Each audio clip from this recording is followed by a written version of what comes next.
Мамлекеттик бажы кызматынын автоматташтырылган бирдиктүү маалымат системине белгисиз бирөөлөр кирген. Бул тууралуу аталган мекеменин тараткан маалыматында айтылат. Маалыматка караганда, Европа биримдигинен Кыргыз мамлекети аркылуу Тажикстанга кирген товарлардын документтерин базадан экспорттолду деп өзгөртүп коюшкан. Бирок ал товарлардын өзү каякта экени жөнүндө маалымат жок.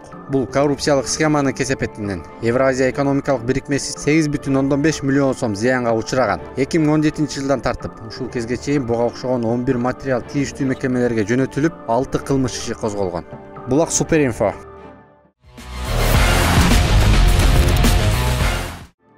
Сапар Исаковдун ТЭЦ аферасына катыштыгын аныктаган 7 далил. Биринчи, 2009-жылдын 15 октябрында ошол кездеги премьер-министр Игорь Чудиновдун Кытайга официалдуу иш сапары болгон. Ал жерде Кыргызстандын улуттук энергетикалык түйүнү ЖЧКсы жана ТВЭ компаниясы менен кызматташуу тууралуу меморандумга кол коюлган. Иш сапарды Сапар Исаков даярдаган. Экинчи, 2010-жылдын 12 январында Максим Бакиевдин иш сапары болгон. Аны Царейнин коммуникация кызматынын башчысы Сапар Исаков даярдаган. ЛЕП 500 киловатт датка кемин курулушу долбоору боюнча Твиан электрик компания ТВЭ менен келишим кол коюлган.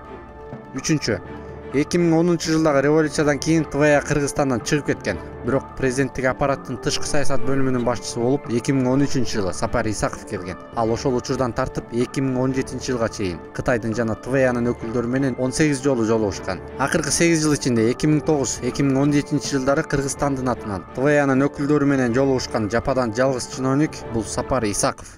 Төртүнчү, 2013-жылдын июнь айында Сапар Исаков президент Алмазбек Атамбаевга ТВЭ боюнча кат жазган.